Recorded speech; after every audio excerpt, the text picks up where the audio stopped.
Part 166.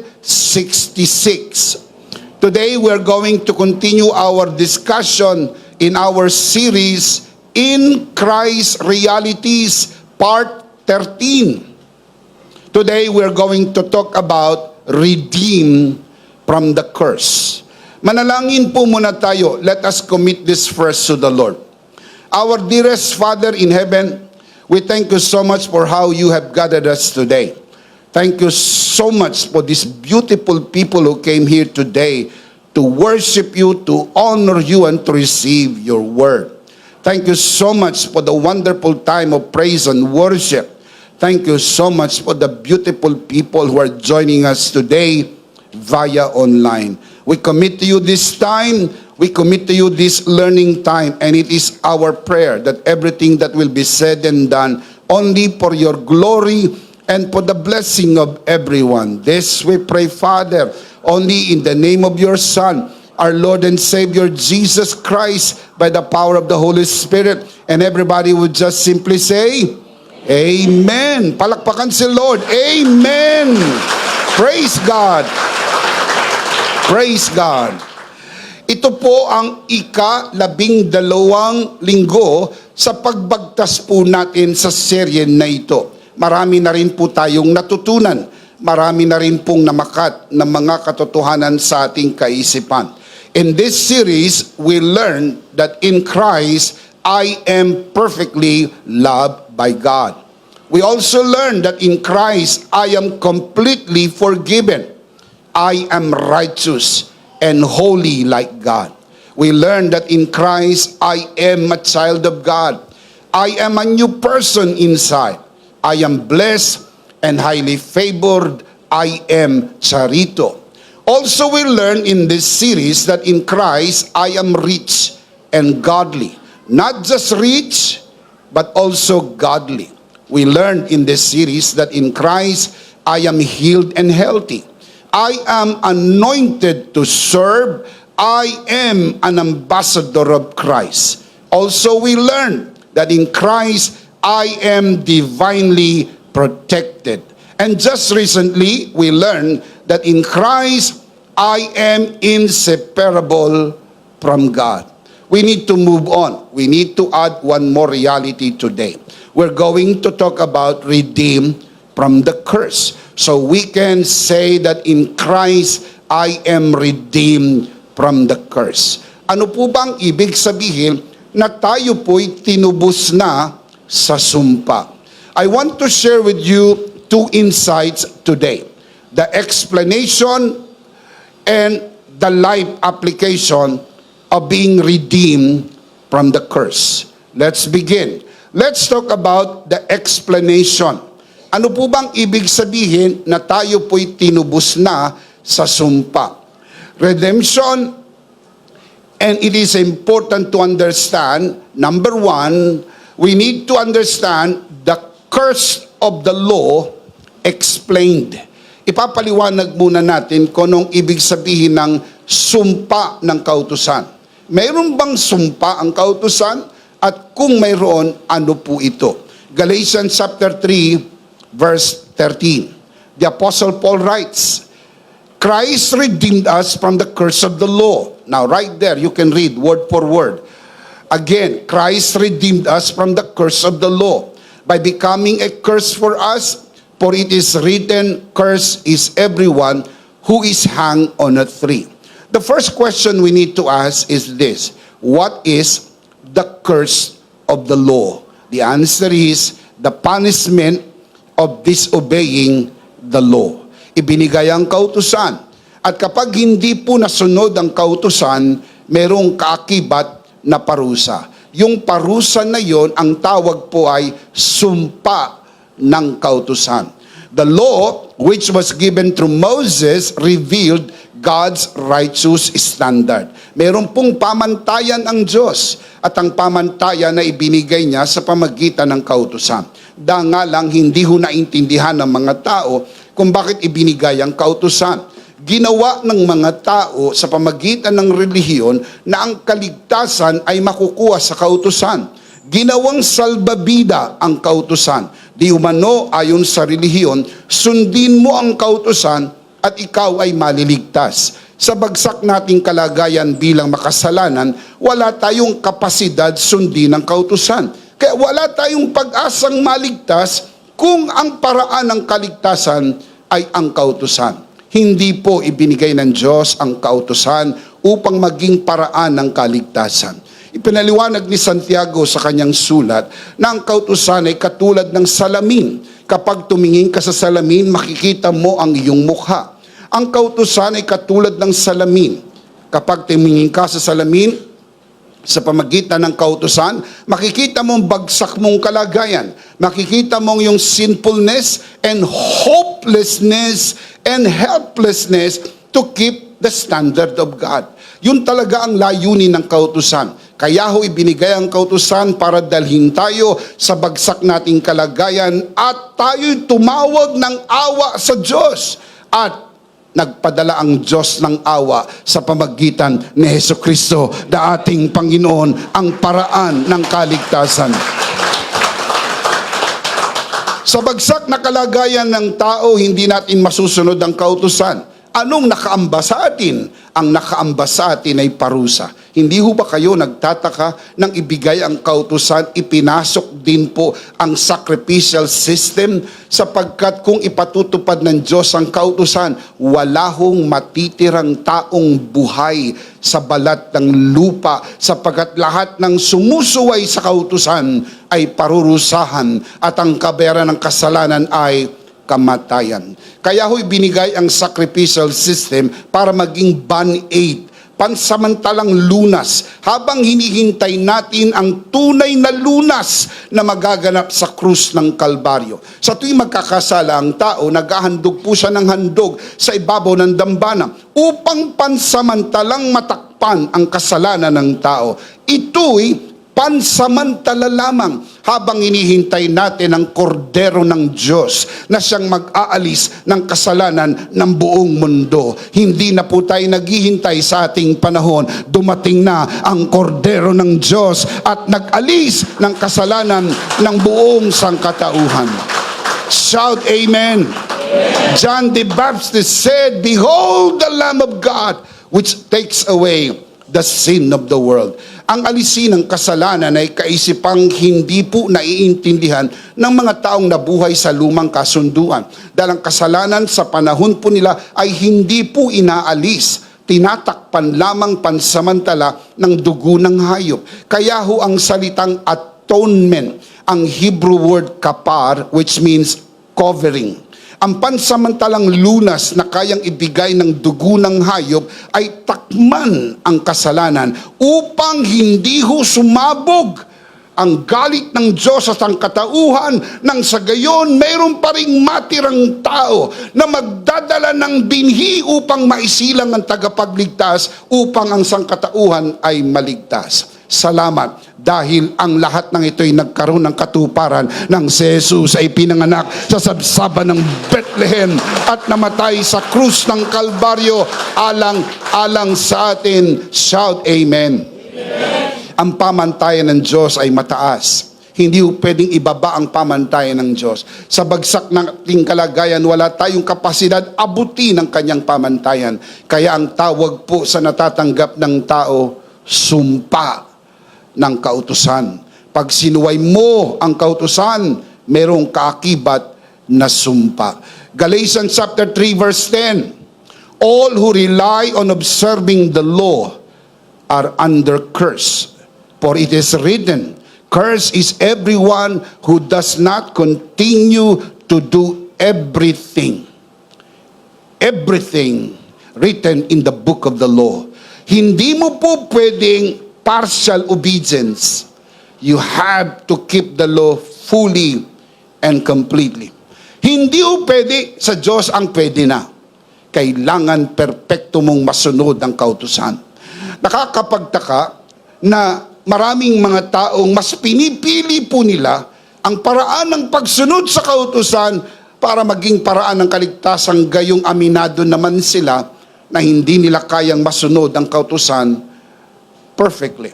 Ito pong binasa ko sa inyong harapan, Galatians chapter 3 verse 10. Ito po ay quotation ni Apostle Paul galing sa Deuteronomy chapter 27 verse 26 when he said, "It is written." He was quoting Deuteronomy 27 verse 26. Strangely, ang kasunod ng 27 ay 28. Sumasang-ayon po ba kayo sa akin? Tinatanong ko po kayo, sumasang-ayon po ba kayo ng kasunod ng 27 ay 28? Amen. Mabuti naman. Sapagkat pwede nating ituloy ang ating talakayan, wala naman tumututol sa bahagi ng 27. Ang kasunod ay? 28. Sa 28 po, binalangkas ni Moises ang listahan ng mga sumpa. At kasama ang listahan ng pagpapala kung masusunod mo.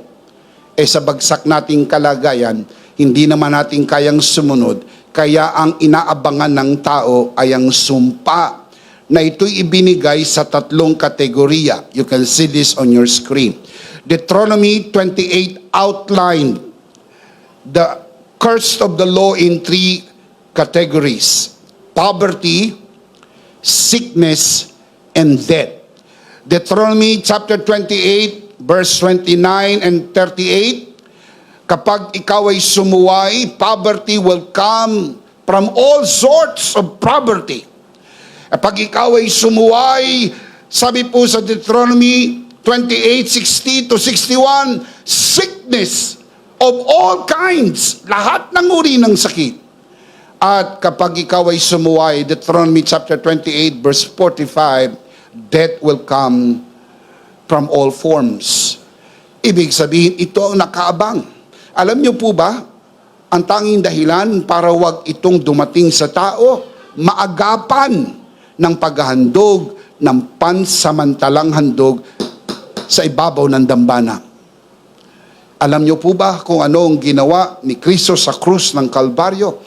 Hindi po pansamantalang lunas, kung hindi ang tunay na lunas at pangwalang hanggang lunas. Hindi po pinigil ang sumpa, inalis ang sumpa, dahil si Kristo ang umako ng sumpa para sa atin, upang sa pamagitan niya makalaya tayo sa sumpa.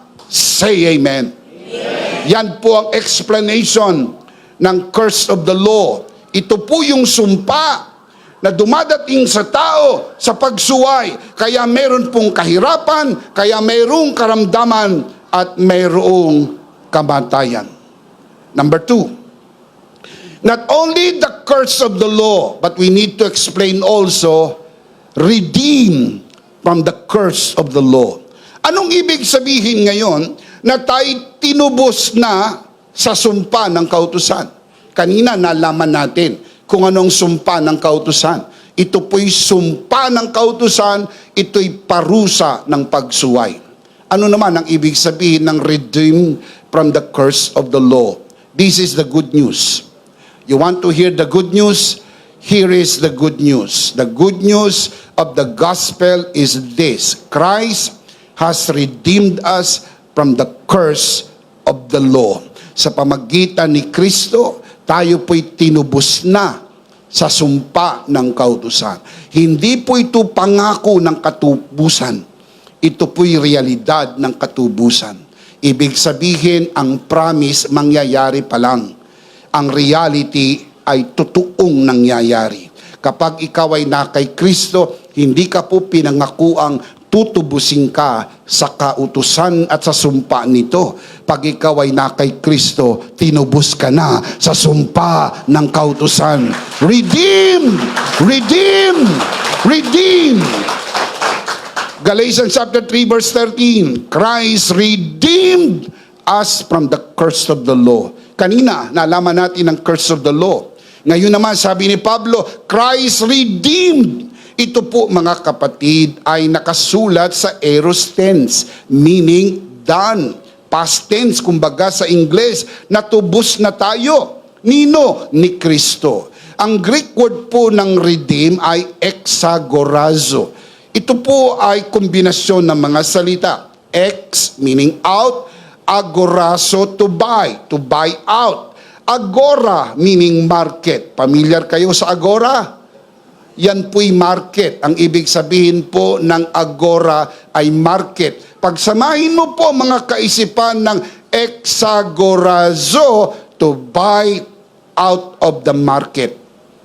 Tayo po, dahil sa kasalanan ay nasadlak, tayo po'y tinubos at inalis sa ating pagkakasadlak mula sa kasalanan. Paano ito ginawa ni Kristo? How did Christ redeem us?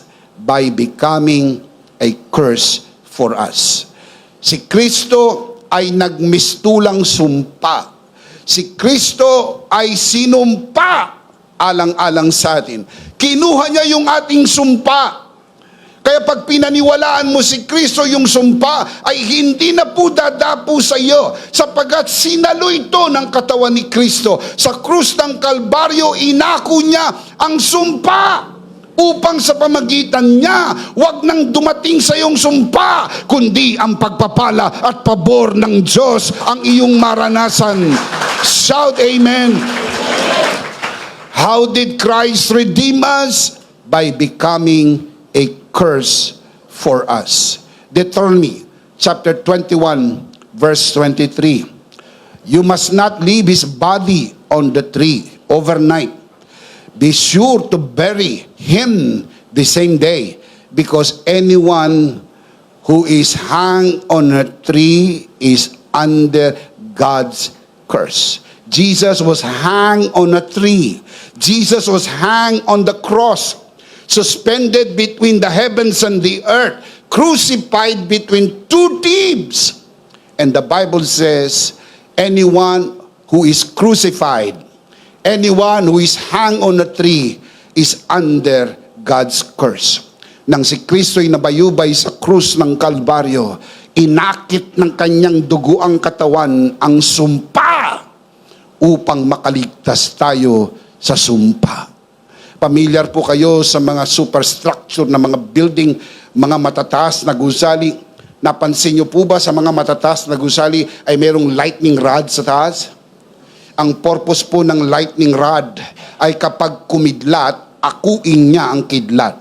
Ang purpose ng lightning rod ay sabihin niya, ako na lang ang tamaan mo, upang ang buong gusali ay mailigtas sa pagkasunog o pagkasira. Mga kapatid, ang gusali ay tayo. Si Kristo ang lightning rod. Nang kumidlat ng parusa, sabi ni Kristo, ako na lang. Nung siya'y nakabayubay sa krus ng Kalbaryo, inakit niya ang kidlat ng parusa ng Diyos. Tumama sa kanya, at nang tumama sa kanya ang parusa ng Diyos, sumigaw siya, "It is finished." Inako ni Jesus ang ating parusa. Inako ni Jesus ang ating sumpa upang makalaya tayo. Shout amen. Yan ang dahilan kung bakit may karapatan kang sumagana sa buhay. May karapatan kang guminhawa. May karapatan kang mapatawad. May karapatan kang gumaling. At higit sa lahat, may karapatan ka sa buhay na walang hanggan, sapagkat inako ni Kristo ang ating kasalanan. Iyan po ba ang mabuting balita? Iyan po ang dapat ipinapangaral sa likod ng pulpito. Yan ang dapat naririnig ng mga tao patuloy at palagi, sapagkat sa mensaheng yan walang ibang bida kundi si Jesus. Ang itinaas sa krus ng Kalbaryo ay para sa atin upang tayo ay mapatawad ng Diyos at maging maginhawa. Mabuti ang buhay, pinagpala at pinaburan. Do you believe that? Remember, it only happens to those who believe. And how many believers we have today? Do you believe? Everybody say, I believe. I believe. Palakpakan natin ang Panginoon. Praise God. Pagtabihin natin yung dalawang verse. Galatians 3:13. Christ redeemed us from the curse of the law by becoming a curse for us, for it is written. You see right there, yung written po, ang tinutukoy niya yung Deuteronomy 21:23. Nagko-quote po si Apostle Paul, for it is written, cursed is everyone who is hung on a tree. Jesus Christ was under curse on our behalf, alang-alang sa atin. Naiintindihan niyo po ba yung pag-ibig ng Diyos? Naiintindihan niyo po ba yung pagmamahal ng Diyos? Tiniis ng Ama, isugo ang kanyang anak. Ang kanyang anak na kasama niya walang hanggang nakaraan. In the beginning was the Word, and the Word was with God, and the Word was God.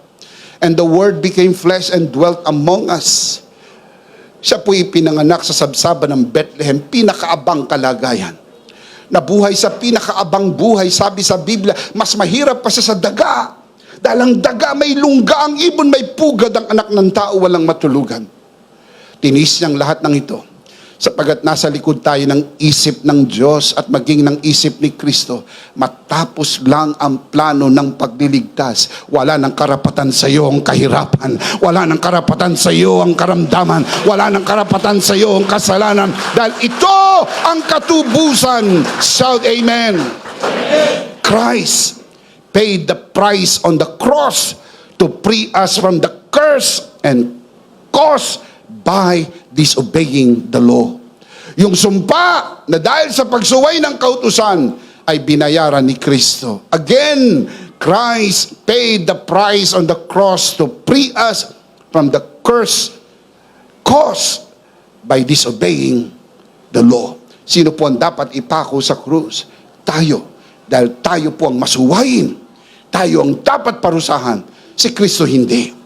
Pero inako niya yung parusang para sa atin. Upang sa gayon, wag na pong dumating sa iyo ang parusa. Ang dumating na lang sa iyo ay pagpapala, pabor, kapatawaran, kaligtasan, at biyaya ng Diyos. Shout amen. Verse 14, He redeemed us in order that the blessing given to Abraham might come to the Gentiles through Christ Jesus.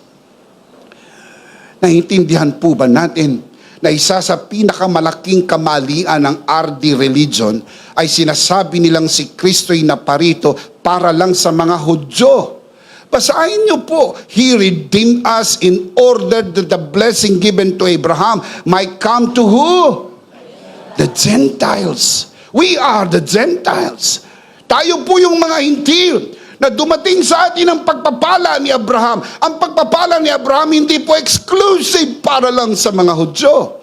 Kahit hindi ka Hudyo sa iyong dugo, pag ikaw ay sumampalatay kay Kristo, ang pagpapala para kay Abraham ay para din sa iyo dahil ikaw ay na kay Kristo. Say amen. Look at the verse. Again, He redeemed us in order that the blessing given to Abraham might come to the Gentiles. How? Look at the verse. How? Through Christ Jesus, so that by faith we might receive the promise of the Spirit. The Spirit here refers to the Spirit of grace. As recorded in Hebrews chapter 10 verse 29, the Holy Spirit is called the Spirit of grace. What did God promise Abraham? Interesado akong malaman kung anong ipinangako ng Diyos kay Abraham. Kasi kung anong ipinangako ng Diyos kay Abraham, dahil tayo po'y tinubos na sa sumpa, sabi na Apostol Pablo, yung pagpapalang yon tutuloy sa atin. Makinig po, tutuloy sa atin ang pagpapalang ipinangako ng Diyos kay Abraham matapos kang matubos sa sumpa. So the question is, what did God promise Abraham? The answer is, blessing in the world, not in the next life, not in heaven. Hey, ang pangako ng Diyos kay Abraham ay hindi po pagpapala sa langit. Ang pangako ng Diyos kay Abraham ay pagpapala sa buhay na ito. Look at the verse. Romans 4:13. It was not through the law that Abraham and his offspring received the promise that he, referring to Abraham, he would be heir of the world. Not heaven, not in the next life. Heir of the world right here and right now, but true righteousness that comes by faith. Ang pangako ng Diyos kay Abraham ay hindi po sa kabilang buhay. So we do not have the right to spiritualize everything that is literal in the Bible. Nakakalungkot, maraming tao ang dapat ay literal, ini-spiritualize. ang pagpapala ni Abraham ay hindi po spiritual, material, at sa mundo na ito. How did Christ redeem us from the curse of the law? How did Christ redeem us?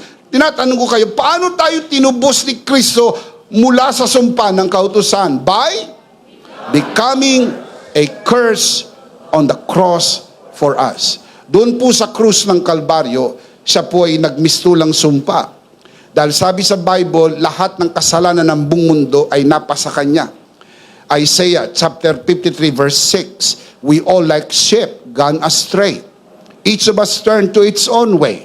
The Lord laid upon him the iniquity of us all. Ang kasalanan ng buong mundo ay lumipat sa kanyang dugo ang katawan. Ano po ang kabayaran ng kasalanan? Kung kaya't matapos ako ni Kristo ang kasalanan ng buong mundo, siya po'y namatay. He who knew no sin became sin, that we might become the righteousness of God in Christ Jesus. Sa makatwid, tayo po ay tinubos ni Kristo sa sumpa ng kautusan sa pamagitan na siya mismo ay naging sumpa alang-alang sa atin. What does it mean to be redeemed from the curse of the law? Nalaman na natin kanina kung ano po yung curse of the law. Nalaman na rin natin paano tayo tinubos ni Kristo mula sa sumpa ng kautusan. How did Christ redeem us from the curse of the law? The next thing I want to share with you is, what does it mean to be redeemed from the curse of the law? Anong ibig sabihin na tayo na-redeem sa curse of the law? Let me give you 4 answers. Number 1, it means that we are redeemed from sin. Ang curse of the law ay punishment because of disobeying the law. And disobeying the law is sin. And by Christ's finished work, we are redeemed from sin. Look at the verse. Ephesians chapter 1 verse 7. In Him, meaning in Christ, in Him we have redemption. Tell me how? Through His blood. His blood, referring to the finished work. Correct. That is where His blood was shed. Again, in Him we have redemption through His blood. What else? The forgiveness of sin. Yung redemption equals forgiveness. Yung forgiveness equals redemption according to the riches of His grace. Grace. Ang ating redemption ay grace. Ang ating forgiveness ay grace. Christ's sacrifice on the cross purchased our freedom from sin, offering us forgiveness not because of anything we have done, but according to the abundance of God's grace. Sa kasaganahan ng biyaya ng Diyos, tayo po'y tinubos sa ating mga kasalanan. Tayo po'y pinatawad na sa lahat ng ating mga kasalanan. Kaya nga natutunan natin sa series na ito that in Christ, I am completely forgiven. Can we say that together? In Christ, I am completely forgiven. One more time.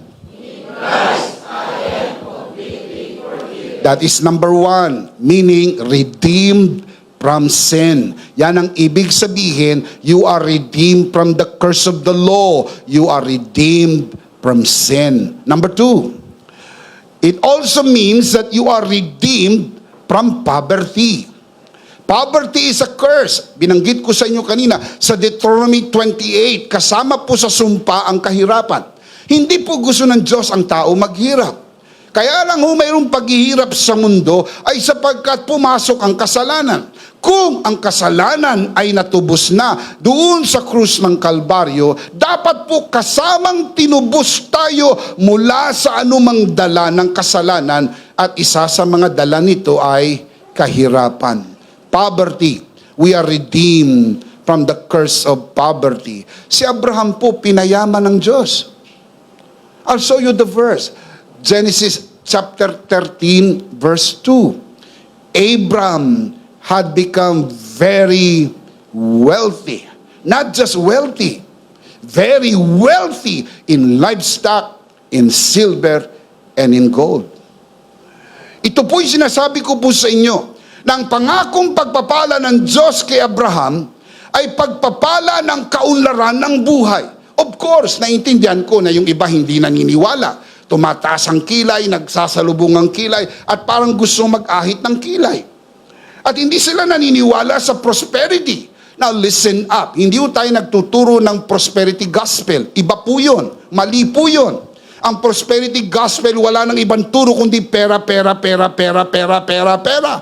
Ang mga pastor ay mukhang pera, amoy pera, puro pera, pera, pera. Ay, hindi po tayo ganun. Pero hindi rin po tayo tumatanggi sa katuruan ng sino mang na kay Kristo gumiginhawa ang buhay sapagkat ang kahirapan ay sumpa.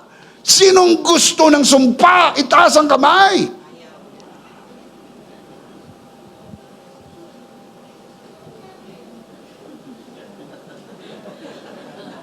Wala. Buti naman, taas ang kamay ng gusto ng kaginhawaan sa buhay, pagpapala at pabor. Oh, palakpakan natin ang Panginoon. Praise God! Palagay nyo ba mas matino kayo kaysa sa Diyos? Hindi siguro. Kung tayo ay nag-iisip na ayaw natin ng kahirapan, ang Diyos ba gusto niya ng kahirapan para sa atin? Hindi po. Kaya lang may kahirapan dahil po may kasalanan. Nang tinubos na tayo sa kasalanan, kailangan mong paniwalaan, tinubos na rin ako sa kahirapan. Kalooban ng Diyos, guminhawa ang aking buhay. Of course, may mga nanonood sa broadcast na ito na hindi po nila paniwalaan yan. Huwag kang mag-alala, hindi yan mangyayari sa iyo. Bakit? Sapagat nangyayari lang ito sa naniniwala. Itaas ang kamay ng mga naniniwala. Palakpakan si Lord. Amen. Oh. Alam nga naman makipagtalo ko sa inyo. Hindi naman ako makikinabang ng paniniwala mo. Kung ayaw mong maniwala, wag mo. Karapatan mo kung anong gusto mong paniwalaan. Kaya lang, kumbinsido naman kami na si Kristo'y nabayubay sa krus ng Kalbaryo para tubusin tayo sa sumpa ng kautusan. Ang sumpa ng kautusan kasama ang kahirapan. Alam nga namang hindi sinama ang kahirapan, di may naiwan sa sumpa. Kasama ang sumpa na tinubos tayo sapagkat ang sumpa ay sumpa ng kautusan. Si Kristo ay naging sumpa alang-alang sa atin upang iahon tayo sa kahirapan pag ginawain ang ating buhay sapagkat ito ang kalooban ng Diyos. Itaas ang kamay ng naniniwala. Palakpakan natin ang Panginoon. Praise God. Oh. Tanong, bakit nangyari kay Abraham? Kasi si Abraham ay naniwala. Hindi lang si Abraham, pati ang kanyang anak na si Isaac ay yumaman. Genesis 26:13. Hindi lang yung anak niyang si Isaac, pati yung apo niya na si Jacob ay naniwala. Guminhawa ang buhay. Genesis chapter 30 verse 43. Nagsimula lang si Jacob nakatira sa biyanan. Doon lang siya nagsimula. Pero nung masimula niyang paniwalaan na siya ay karapatan niyang pagpapala dahil ang kanyang lolong si Abraham ay pinagpala ni Yahweh, guminhawa ang buhay. Lumabas siya sa bahay ng biyanan niya, mas mayaman pa siya sa biyanan niya. Bakit? Hindi ho limitado ang Diyos kung paano paunlarin ang iyong buhay. Si Joseph, na kanyang apo sa tuhod, ay yumaman, naging tagapamahala ng lupain ng Ehipto, Genesis 41:41. Ito'y nangyayari lang sa mga naniniwala. Uulitin ko, ito'y nangyayari lang sa mga naniniwala. Kaya kung ikaw ay hindi naniniwala, hindi ito mangyayari sa iyo.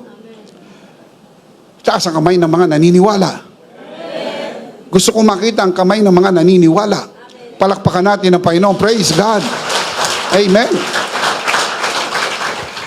2 Corinthians 8:9. Paniwalaan natin ito. For you know the grace of our Lord Jesus Christ, that though He was rich, yet for your sake He became poor. What is the purpose of that? So that tayong tinutukoy, through His poverty might become. Grabe itong verse na to mga kapatid. Sana meron po kong enough time to fully explain this. Meron po tayong booklet.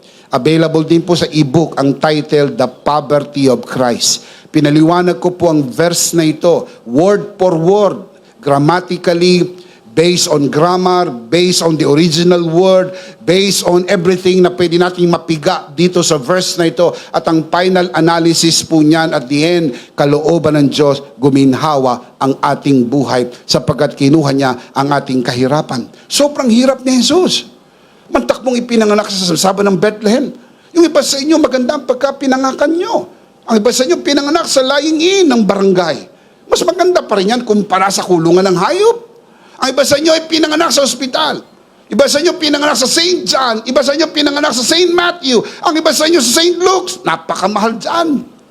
Ang iba sa inyo pinanganak sa St. Peter.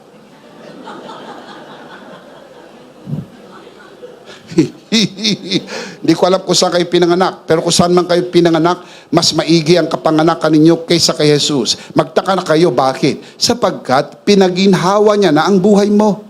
Kinuha niya yung hirap para ikaw ay ipanganak sa maayos na lugar. Maging maganda ang buhay mo. Ang iba po sa inyo, mga kapatid, 2 bahay, 3 bahay. Ang iba po sa inyo, malaki ang bahay. May bahay sa probinsya, may bahay sa Maynila. Si Jesus walang bahay. Si Jesus walang bahay. Kung sa abutin ng gabi, doon siya nakikitulog. Ang iba sa inyo ay may sasakyan. Maraming sasakyan. Ang iba sa inyo, bagong sasakyan. Iba sa inyo, 2 sasakyan. Si Jesus walang sasakyan. Nanghiram pa siya ng asno, papasok sa Jerusalem. Si Jesus walang memorial plan. Namatay po siya, inilibing sa isang hiram na libingan. Ang iba sa inyo, buhay pa, alam nyo na kung sa kayo lilibing. Meron kayong memorial plan. Minsan nga excited kayo, dinadalaw nyo. Yung sementeryo, sinasabi nyo, dyan ako ilalagay eh. Mga batid, hindi ako masyado excited dyan. Ang excited tayo yung tumunog ang trompeta at mapasa Panginoon na tayo magpakailan-kailan pa man. Shout amen. Lahat ito tinis ni Kristo, alang-alang sa atin, upang sa kanyang paghirap guminhawa ang ating buhay. Dahil ang kahirapan po'y sumpa, ang kaginhawaan ay pagpapala. Kung wala ka na sa sumpa, walang karapatan sa iyo ang kahirapan, ang dapat nasa iyo ay kaginhawaan ng buhay. Makinig maigi. Hindi ko po ini-insinuate na lahat tayo ay magiging milyonaryo. That is not the point. Diyan po nagkakaroon ng maling understanding ang tao sa pag-unlad sa buhay. Ang ibig sabihin po ng kaunlaran ay aangat ang buhay mo kaysa naging buhay ni Jesus nung siya'y nandito. Nung si Jesus walang bahay, meron kang bahay, kahit maliit, mas maigi pa rin kaysa kay Jesus. Dahil si Jesus walang bahay. Yung iba po mga kapatid, sabi na hindi kami pinagpala, hindi kami pinaburan dahil maliit lang aming bahay. May mga taong walang bahay. Meron ng mga tao, pati bahay bata, inalis pa. Wala nang natirang bahay. Pero ikaw kahit papano meron kang bahay. Kahit maliit, pasalamatan mong Diyos, meron kang bahay, meron kang natutulugan. Maring hindi masyadong masarap ang pagkain mo kumpara sa iba. Dahil yung iba pagka kumain, nagmamantika ang nguso, hindi na kailangan mag-lipstick. Pero ikaw pag kumain, nagbibitak-bitak ang iyong nguso sapagkat ang kinakain mo ay tuyo. Pero maigi pa rin kaysa sa mga taong wala nang kinakain. Dahil sa totoo lang, masarap ang tuyo pag may kasamang kamatis. Dilis at mainit na kanin, samahan mo ng itlog na pula. O, Bishop, pinahihirapan mo kami. Parang gusto na naming umuwi. At kumain na. Yan po, ang ganang kumain ay pagpapala ng Diyos. Palakpakan si Lord. Amen. Amen. So number 1, redeem from sin. Number 2, redeem from poverty. Number 3, redeem from sickness. Nabasa ko po sa inyo kanina sa Deuteronomy 28, ang sakit po ba'y sumpa? Sumpa po ang sakit. Kaya ho, hindi kalooban ng Diyos na tayo ay alipinin ng sumpa. Makinig po. Hindi ko sinasabing hindi dadapo ang sakit. Hindi ko sinasabing hindi magtatangka ang sakit. Papasok, magtatangka, pero kailangan mong tayuan yung ginawa ni Kristo sa krus ng Kalbaryo at panindigan mo na ako'y pinalaya na sa sumpa ng sakit. Wala pong record na si Abraham ay nagkasakit. Wala po. Binasa ko po ang Book of Genesis, wala pong record na siya'y nagkasakit. Bakit? Sapagkat kasama sa pagpapala ng Diyos kay Abraham, kaginhawaan ng buhay at kaunlaran at kalusugan. Tignan ninyo ang Genesis 25:8. Then Abraham breathed his last and died at a good old age, an old man and full of years, and he was gathered to his people. Siya po ay namatay sa kabuuan ng kanyang buhay. Hindi po premature death. Dumating po yung fullness ng kanyang old age, siya po'y namatay. Ibig sabihin, pinagpala po siya ng mahabang buhay. Kaya lagi natin dinideklara, I will not die but live and see the salvation of the Lord. Say amen. Everybody say, I will not die but live. Yan po ay katotohanan sa Psalms 118 verse 17. In fact, diniscuss na po natin yan doon po sa ating study, in Christ I am healed and healthy. Kung may sakit ka, pinagaling ka na. At kung ikaw ay magaling na, kalooban mong maging malusog, dahil ang kalusugan ay higit na magandang pagpapala kaysa pera. Pag may pera ka, wala kang kalusugan, gagamitin mo lang ang pera para makakuha ng kalusugan. Pero kung ikaw po ay may kalusugan, wala kang pera, magkakapera ka dahil malusog ka para ikaw ay makapagtrabaho. Pag malusog ka, ma-enjoy mo ang pagpapala ng Diyos. Makakapamasyal ka, makakapunta ka sa mga lugar na pupuntahan mo at makakain mo yung mga pagkain na pwedeng kainin sapagkat hindi ka pa binabawalan ng doktor. Can you say amen? Number 1, redeem from sin. Number 2, redeem from poverty. Number 3, redeem from sickness. Number 4, redeem from death. Dahil po ang kamatayan na hindi kasama sa original plan ni God, tayo tinubos na sa kamatayan. In fact, binura na po ang bokabularyo ng kamatayan para sa mga anak ng Diyos. Ang tawag po sa kamatayan sa mga anak ng Diyos ay homecoming, coronation day, asleep, natutulog lang. Pero hindi na po tinatawag po ito na kamatayan. Ang kamatayan po, ang ibig sabihin, separation. Therefore, we will never be separated from God. We are inseparable from God. So wala na yung word na death. Now, look at the scripture. Hebrews chapter 2, verse 14 and 15. Since the children have flesh and blood, he too shared in their humanity, so that by his death, the death of Christ, he might destroy him who holds the power of death. Who is that? The devil. Look at the result. Anong result nung ang devil ay na-destroy through the finished work of Christ? And free those who all their lives were held in slavery by the fear of death. Pinalaya ng tao mula sa nerbiyos ng kamatayan. I-google nyo, what is the worst fear of man? Ang sagot, death. Death is the worst fear of man. Lahat ng tao, mayaman at mahirap, parehas ng kinakatakutan ang kamatayan. Pag na kay Kristo ka, hindi ka na takot sa kamatayan. Hindi mo naman hinahanap. Hindi ka lang takot. Hindi mo sinasabi, hindi ako takot mamatay, haharangin mo yung bus. Hindi ako takot mamatay, tatalong ka sa building. Hindi po. Kamangmangan po yon at kahangalan. Kahit po sa totoo, hindi tayo takot sa kamatayan. Hindi natin hinahabol ang kamatayan, hindi natin hinahanap ang kamatayan, hindi natin hinihingi ang kamatayan. Pero kung sakali, ito'y kumatok at panahon na para ikaw ay sumakabilang buhay, hindi ka po nahihirapan sapagkat alam mo, hindi kalugihan ang kamatayan. For to me, to live is Christ, and to die is gain. Now look at the scripture, 1 Corinthians 15:55. Where, O death, is your victory? Where, O death, is your sting? The sting of death is sin. The power of sin is the law. 57, but thanks be to God. He gives us the victory. How? Come on, look at the verse. He gives us the victory how? Through Christ, through our Lord Jesus Christ. Victory over sin, and victory over death. And how did Jesus accomplish all this? Through the finished work. Sa pamagitan ng kanyang tinapos na gawa, tayo po'y tinubos na sa sumpa ng kautusan. Let's read them again. Number 1, redeem from sin.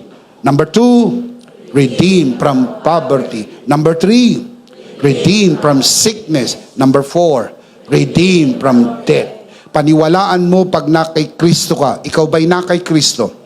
Are you in Christ? Itaas ang kamay, naniniwala na siya ay na kay Kristo. Are you in Christ? Ikaw ay tinubos na sa sumpa ng kasalanan. Wala na pong kapangyarihan ng kasalanan sa iyo. Ikaw ay tinubos na sa sumpa ng kahirapan. Karapatan mo ang guminhawa. Tinubos ka na sa sumpa ng karamdaman. Hindi na po pwede ang generational curse. Mga namamanang sakit. Ang tatay mo, ganyan ang sakit, mamanahin ng anak, mamanahin ng apo hanggang sa kaapu-apuhan. Well, medically, they can begin to cause you to believe. Pwede kayong paniwalain ng medisina. Pwede kayong paniwalain ng siyensya na sinasabi nila, itong nanay mo, may history kayo na kayo ay mga diabetes, kaya sigurado yan lahat magkakaroon ng diabetes. Oh, my goodness, daming mamanahin sakit pa. Ang nanay mo merong sakit sa puso, mamanahin ng mga bata, mga anak, sakit sa puso. Nako, yan ang sakit, mga kapatid. Kapag pinaniwalaan mo yan, mangyayari yan sa iyo. Pwede mong i-draw ang line. Sabihin mo sa kanila yan sapagkat hindi sila nakakilala kay Kristo. Sa amin at sa magiging lahi ko, sa mga anak ko, hanggang sa susunod na lahi, putol na ang sumpa ng lahat ng karamdaman. Kami pinagpala at pinaburan. Kaya nga Charito generation lahing pinagpala. New generation ka na, isang generation na pinagpala. Hindi po sakitin, hindi ubuhin, hindi lagnatin, at hindi pangitin. Pinagpala ka at pinaburan. Palakpakan natin ang Panginoon. Praise God! Isa kang magandang lahi, dahil ang lahi mo'y lahing pinagpala. Kaya huwag kayong mag-aasawa ng hindi mananampalataya. Mahaluan kayo ng pangit na lahi. Sapagkat lahi na hindi pinagpala, lahing sinumpa. Ikaw naman ay lahing pinagpala. Hanapin mo rin ang parehas mong lahi. Lahing pinagpala, lahing pinaburan. Shout amen. Now, let's see them again. Redeem from the curse. Pinakita ko sa inyo ang dalawang bagay. The curse of the law, what it is, and redeem from the curse, how it is. Now, let me close by giving you the life application. Ngayong alam na natin yung explanation, ano naman po ang life application? Number 1, live a different life than unbelievers. Mamuhay tayo ng kakaibang buhay kaysa sa mga di mananampalataya. There should be an obvious difference between cursed people and blessed people. May pagkakaiba yung sinumpa at saka pinagpala? Tinatanong ko po kayo, mayroon bang pagkakaiba yung sinumpa at pinagpala? May pagkakaiba ba yung gabi sa umaga? Obvious po yun. Kaya dapat ipakita natin ang pagkakaiba. Blessing should set you apart. Your life must reflect the difference from those under a curse. The fruit of God's favor should be evident in how you live and walk in His grace. Kaya hindi ka pa nagsasalita, kita na nila, iba ka! Sapagkat nakikita na ang pagkakaiba. Sapagkat gumiginhawa ang buhay mo, pinagpapala ka, malusog, malakas, masigla, sapagkat nasa iyo ang pabor ng Panginoon. Can you say amen? Malakay, chapter 3, verse 18. Kinabahan ng iba sa inyo, akala verse 10. Biglang kinabahan ng iba. Narinig nyo lang Malakay chapter 3, akala nyo verse 10. Hindi ho, verse 18. And you will again see the distinction between the righteous and the wicked. May distinction? Wala. Mayroon. You will see the distinction between the righteous and the wicked, between those who serve God and those who do not. Malaki ang pagkakaiba. Ang mga di mananampalataya, ang linggo'y ordinaryong araw lang sa kanila. Pero sa mga mananampalataya, ito'y araw ng Panginoon. Sunday is not your day. Sunday is the Lord's day. Malaki ang pagkakaiba. Excited kang pumunta sa bahay ng Panginoon para sambahin ng Panginoon sa spirito at katotohanan. Can you say amen? Matthew 7:20, therefore, by their fruits, you will know them. Makikilala nyo sa bunga. Hindi ka malilito, alam mo kung ano ang puno dahil nakita mo ang bunga. Kung ikaw ay pinagpala at pinaboran, makikita sa iyong buhay ang pagpapala at pabor. At ito ang dahilan kung ba't tayo inalis na sa sumpa para makita sa atin ang pagpapala, ang pabor ng ating Panginoon. Number 1, live a different life than unbelievers. Number 2, reject a poverty mentality. Makinig po, hindi po kailanman ang tao makakaahon sa kahirapan kung meron siyang poverty mentality. Gusto ng Diyos, mahirap kami, talagang pagsubok sa amin ito ng Diyos. Kalooban ng Diyos, maghirap kami para malapit kami sa Diyos dahil yung mga mayayaman malayo sa Diyos. Saan sa Bible malayo sa Diyos ang mga mayayaman? Binasa. Mas madali pa sa kamelo ang pumasok sa butas ng karayom kaysa sa mayaman pumasok sa kaharian ng langit. Oh, ibig sabihin, hindi makakapasok ang mga mayaman sa kaharian ng langit. Hindi po. Mga kapatid, you need to read the context there. Hindi ho galit ang Diyos sa mayaman. Hindi rin ayaw ng Diyos ng kayamanan. Ang gusto ng Diyos, ang puso mo ay nasa Kanya. Kapag ang puso mo'y nasa kayamanan, hindi ka nga makakapasok. Pero kapag ang puso mo'y nasa Panginoon, ibibigay ng Diyos sa iyo ang kayamanan. Dahil ang Diyos ang may-ari ng lahat ng kayamanan. Hindi ho bagabag ang Diyos kung anong mayroon ka. Ang hindi maganda kung anong mayroon ka, yun ang nagmamay-ari sa iyo.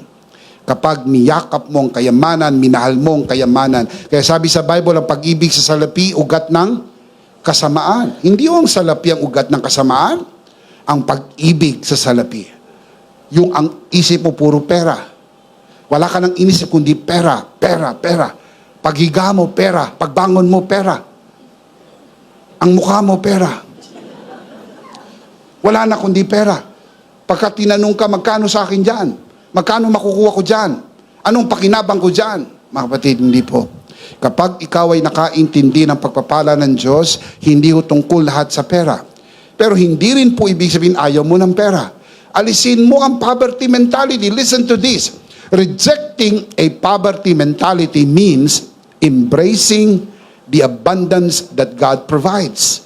Instead of focusing on lack, trust in God's provision and live with the mindset of gratitude and expectation. Pinakakain ng Diyos ang mga ibong lumilipad sa himpapawid. Walang bumabagsak kahit isa na hindi alam ng Ama. Mas mahalaga ka sa ibon. Si Jesus hindi namatay sa ibon. Si Jesus ay namatay sa iyo kahit mukha kang ibon. Mahal ng Diyos ang lahat ng tao. Can you say amen? At ikaw ay pinagpala. Alisin mo yung poverty mentality. Huwag kang mag-guilty pag gumanda ang buhay mo. Pakinggan niyo ba ito? Hindi ka obligadong ipaliwanag sa mundo kung bakit umigi ang buhay mo. No. You don't have to explain it to the whole world. Just enjoy it. Show to the world how God has blessed you. At hayaan niyo po sila na tumulo ang laway. At hindi na, ano nangyayari dyan? Ano yan? Ano yan? Hanggang sa lumapit sila sa iyo. Ano ang sikreto? Simple lang, ang pabor ng Diyos. Ang biyaya ng Diyos. Amen? Remember, in Christ, I am rich and godly. Sabihin natin, in Christ, I am rich and godly. Number 3, speak healing, health, abundance, and long life every day. Pag magsasalita ka, lagi, ako'y malusog, malakas, masigla, pinagpala, pinaboran, at mabubuhay ng mahaba. Always. Look at the verse. Proverbs 6:2. You are snared by the words of your mouth. You are taken by the words of your mouth. Yung ating bibig, nahuhuli tayo sa bibig. Kaya pag binibigkas mo, sakit, kahirapan, karamdaman, huwag kang magtaka, yun ang nangyayari sa iyo. Kasi yun ang nakahuli sa iyo, yung binibigkas ng iyong bibig. Mamamatay na ako, may sakit ako, ang hirap. Pag may sakit ka, nagpapaalam ka na. Sasabihin mo, paalam, Pilipinas. Wag. Lumabang ka. Tayuan mo ang pangako ng Diyos. Hanggang sa huling sandali, huwag kang bibitaw. Kahit na pirang sinasabi nila, gusto ko nang bumitaw. Huwag kang bibitaw. Hapit lang sa pangako ng Diyos. Hindi mabibigo ang pangako ng Diyos. Hindi ho mabibigo ang mga biyaya at pagpapala ng Diyos sa iyo. Amen. Piliin natin ang buhay. Lagi magsalita ng buhay. Proverbs 18:21 from the Message. Words kill. Words give life. They are either poison or fruit. You choose. Ikaw talaga ang pipili. You speak life, life will happen. You speak death, death will happen. You speak sickness, sickness will happen. You speak poverty, poverty will happen. You speak life, blessing and favor, yun ang mangyayari. Dahil sinabi ng Panginoon yan, kung anong narinig kong sinabi mo, siya kung gagawin sa iyo.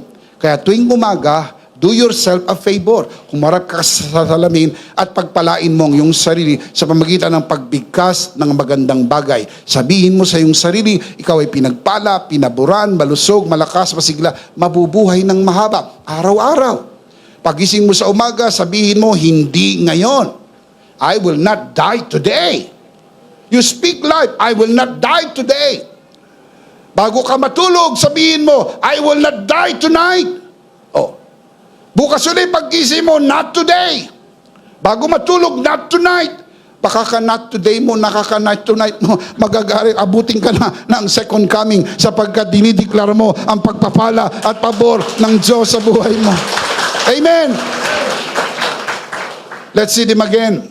Ito po yung life application. 3 na life application. Ready? Basahin natin ng malakas. Ngayong alam natin tayo tinubos na sa sumpa. At si Kristo ay naging sumpa alang-alang sa atin. Wala ng kahirapan, wala ng karamdaman, wala ng kamatayan. Basahin natin. Ready? Number 1. Live a different life than unbelievers. Number 2. Reject a poverty mentality. Number 3.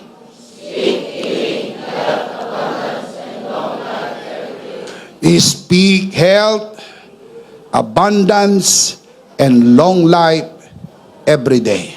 Can you say amen? The big idea is, in Christ, I am redeemed from the curse. Are you in Christ?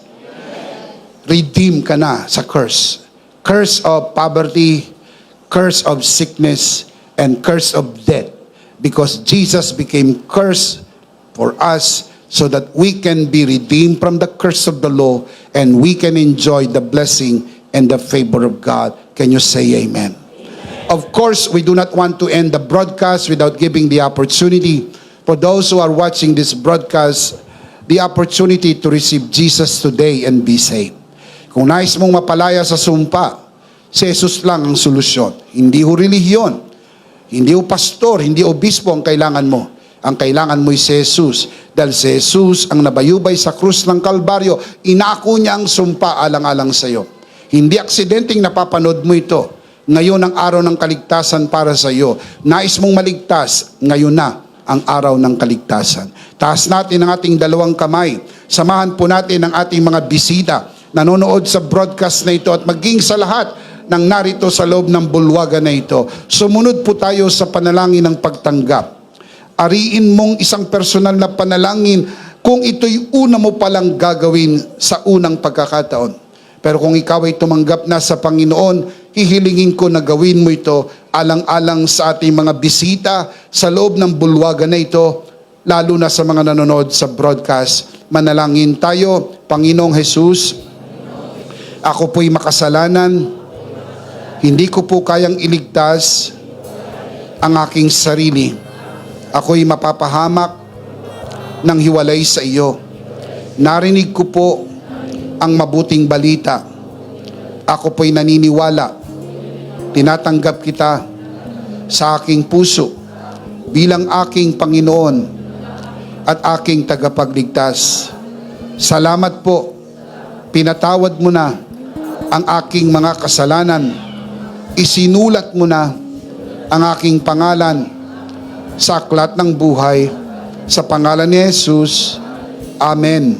Ako na lang po mananalangin, Ama, ipinagkakatiwala ko po sa harapan ng sino mang sumunod sa panalangin ng pagtanggap sa unang pagkakataon, sa mga nanonood sa broadcast, lalo na sa mga narito sa loob ng bulwagan na ito. Pinagkakatiwala po namin sila sa iyong kagandahang loob na sila'y lumago sa biyaya at sa bagong natagpo ang pananampalataya. Sa pangalan ng Panginoong Jesus, tayong lahat ay magsabi ng Amen. Palakpakan si Lord. Amen. Praise God. Para po sa mga tumanggap sa Panginoon sa unang pagkakataon, sa mga nanonood sa broadcast, gusto naming sabihin mula sa ikaibutura ng aming puso, welcome to the family of God. Palakpakan si Lord. Welcome to the family of God. Nagagalak po kami para sa inyo. Tayo po'y dumako sa ating banal na komunyon. Kunin po natin ang ating communion elements and let's do this together.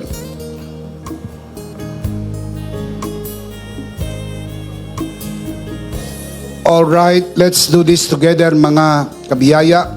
Hawak-hawak po natin ang pinakamakapangyarihang simbolo ng tinapos na gawa ni Kristo sa krus ng Kalbaryo. Itong aral na tinanggap ko sa Panginoon at ngayon naman ay binibigay ko sa inyo. Nang gabing siya pagkanuli dumampot siya ng tinapay, kanyang pinagpira-perso at kanyang sinabi, ito ang aking katawan na pinagpira-perso dahil sa inyo. Gawin niyo to bilang pag-alaala sa akin. Sabay-sabay po natin gawin.